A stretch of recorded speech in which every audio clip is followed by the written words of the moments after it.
back to this I-24 News Evening Edition. This is the Daily Debate. Relations between Israel and Germany have always been complex. Two nations who have had vibrant relations over the years, yet struggle with the shadow of the past. Well, today, while the German Chancellor and her cabinet are visiting Israel, we'll examine the underlying foundations of the relationship between the two countries and exactly what influence the past has on the present. Well, joining me tonight is Hemdat Sagi, commercial attaché for the Ministry of Economy at the Israeli Embassy in Berlin. Thank you for joining us tonight. Good evening. And Dr. Esther Lopatin, manager of the Center for the European Studies at the IDC in Herzliya. Thank you for joining us as well. Thank you. So I'd like to begin with you, Hemdat. I think you're best equipped to answer this, to talk about this first topic here. Let's discuss some of the current trade and economic relations between the two countries. Right.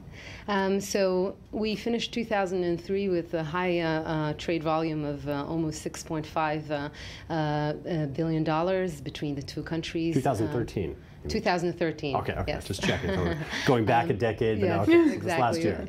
Germany obviously is one of the most important trade partners of Israel and the European Union, being such an industrial power nation and obviously a very stable economy. In these current times, Israeli companies are looking to enter into the German market and find business partners. And this goes the other way around also. German multinationals have already identified the innovative and solutions that Israel has to offer. So you can find companies like Merck Pharmaceutical, Deutsche Telekom, who has laboratories, R&D laboratories in Israel. And this trend has been growing and growing in the past few years, although there's still much to be done and the potential is not yet fully materialized. Optimistic tone from you there, potential. We'll get back to that in just a minute.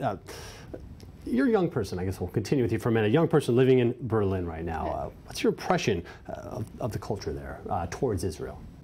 Well, it's difficult to say. I meet with many types of people, the older generation and obviously the young people.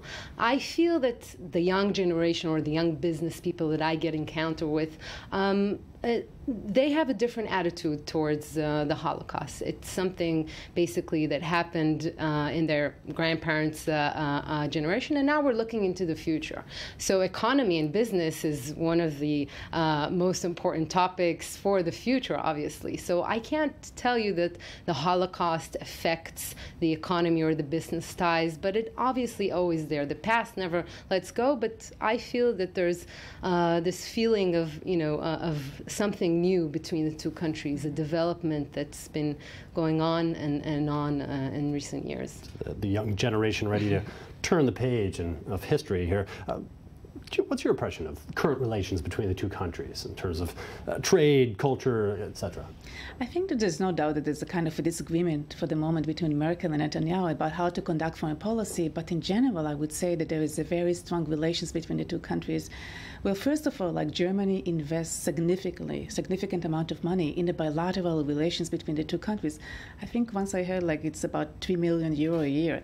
So they try to promote education, academic cooperation, and also scientific cooperation between the two countries. Recently, I just got back from Germany, and my colleagues, the IDC has a lot of intensive cooperation with different universities in Germany.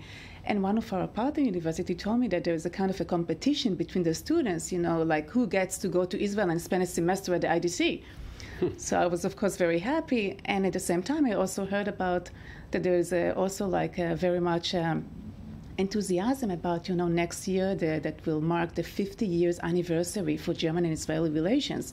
So there's a kind of a lot of interest in maintaining the strong relations between the two countries. And as you mentioned, we have very close economic ties. And this isn't new with the Merkel administration. This has been going on for decades. It is not new, no. And I don't think that Merkel, position is something new. She does represent, the general public in Germany. And I would say the European position in general towards the settlement policy, but I don't think it harms the relationship. Yes, there is a disagreement, but sometimes there could be disagreement within the family, kind of a dispute within the family. Within the family.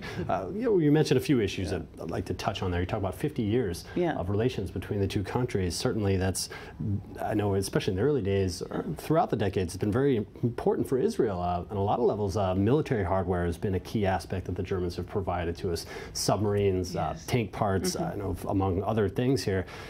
From if I'm correct, began in the early 60s, promoted largely by President John F. Kennedy to sort of, in a way, war reparations towards the Jewish people. Has that been more or less a stable industry over the decades, or have there been I would say that you just mentioned submarines, like just recently, like Israel actually purchased, like I think in a reduced price, even if I'm not mistaken, from Germany, like submarines, which are very important for Israeli defense. So it's very clear that I would say that, looking into like comparing Israeli relations with other European countries, it's very clear to me that the relations with Germany is the most important relations that Israel has with other European countries. It's the strongest bond, and it's our strongest ally in Europe. Well, if what she's saying is correct, that puts you in a very important position for the Israeli government. Do you agree with that sentiment? I definitely agree that Germany is a very, very important and ally of Israel in Europe. However, living in Germany, you are exposed to different voices. I mean, if you take, for example, the submarine story, there has been some press after the purchasing of the submarine of some critics say why Germany is still providing that, or what is the actual use of those submarines. So these are voices that are not the mainstream. Critics, you're saying, not the mainstream. Not the mainstream, definitely not. In Germany, would the formal voice is not that. But I would say Germany wants to stay, let's say, supportive of Israel, but still, as you said, take a position in being more active in leading or part of the peace process, and be also a critic. So not everything is, let's say, Israel is not covered in, it's not all as clear cut yes, exactly. as we may like to think. Let's talk about the peace process here for a minute. The Israeli-Palestinian negotiations being brokered by John Kerry in the U.S. administration right now. Chancellor Merkel recently came out endorsing this, supporting this move. So how big of a role do you think that they'll play in the process, Germany? Well, I think that Germany is definitely one of the most important member states of the European Union. And so in this respect, I mean, like, they also reflect the European position towards the peace process. I mean, it's very clear that, one of the key points that Merkel keeps mentioning all the time, that one of the biggest obstacles from her perspective to the peace process is building in the settlement, which is actually a European position. Yeah, so, which has been a source of tension with the European Union and Israel recently. Where Netanyahu actually believes that the West Bank is actually disputed territory, and Israel has a legal right to build there. So there is, of course, a disagreement between them. But it's not just a disagreement between him and Germany, but also like between him and Europe in general. And I think that to some extent, Germany will definitely play a major role in the peace process because it's one of the most important member states of the European Union. It has a lot of economic sway and power in the situation. Yeah. So, which is, I think, good for Israel, like, to some extent, because we want actually our best allies in Europe, although there's a tension between us, to play a major role in the peace process.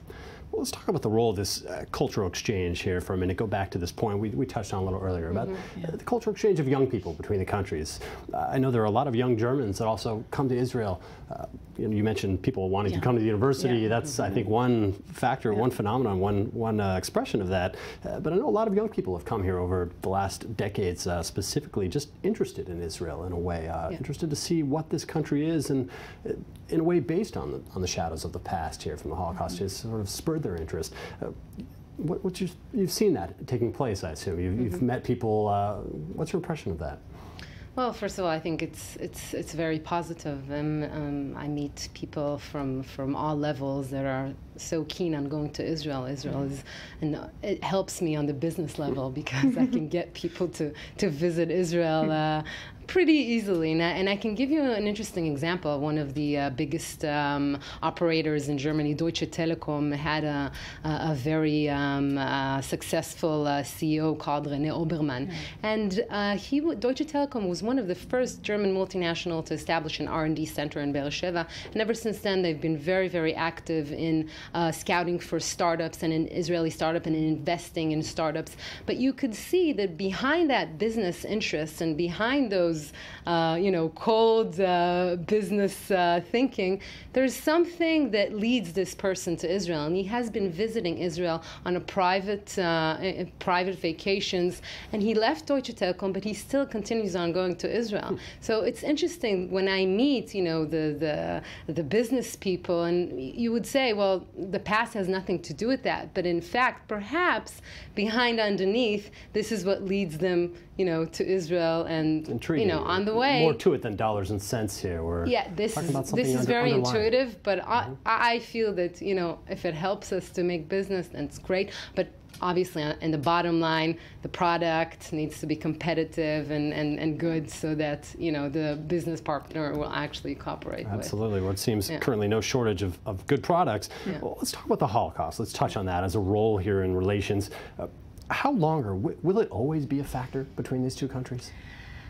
I would say less and less. I mean, it will always be there.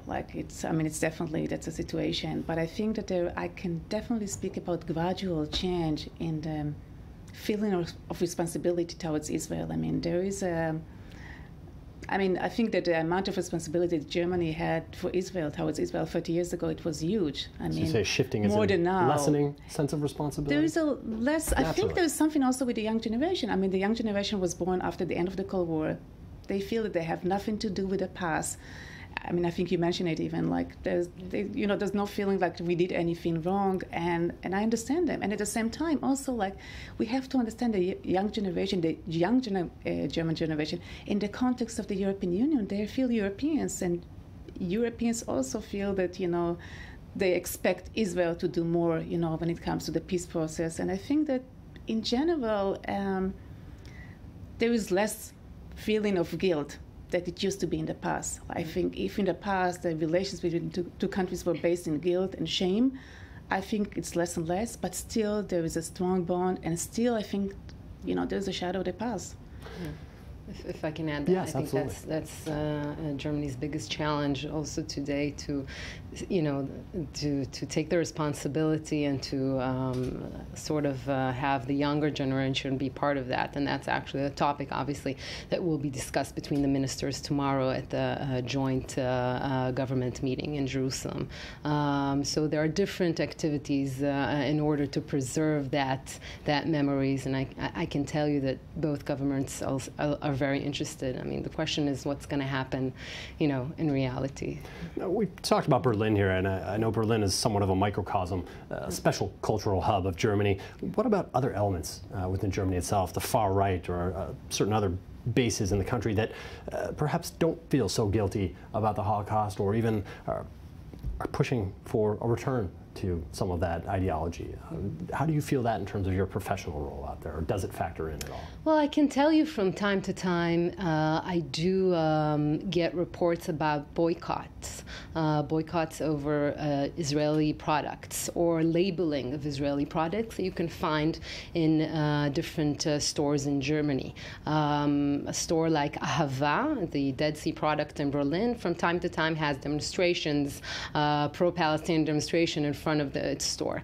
When I compare it, though, to the reports of my colleagues in other European countries, these are milder, let's say. It's a milder, exactly. I think the political sentiment in Germany, let's say, is more favorable. I think Germans are very hesitant to take any action that could be translated as a boycott, because in the short time we have left, sorry, I want to get Dr. Lopatin's thoughts on that too, in terms of what role the far right may play in Germany or across Europe in general in terms of relations with Israel. I think it's interesting because, I think that the major concern of the far right today in Europe is actually not Israel and the Jews, but actually it's about Islam and, the role of Islam in Europe. I mean, they're very much afraid of, the presence of what they call so many Muslims in Germany or in Europe that are unable actually to integrate from their perspective. Absolutely, so there is a kind of we are not, Israelis and Jews are no longer in the center of attention. Well, thank you both for being here today. Time is short. Appreciate both of your insights here to the situation today between Israel and Germany. Again, thank you for being here. Thank you. And thank you for watching us here on the Evening Edition. We'll be back after the break and after some headlines with the one-on-one.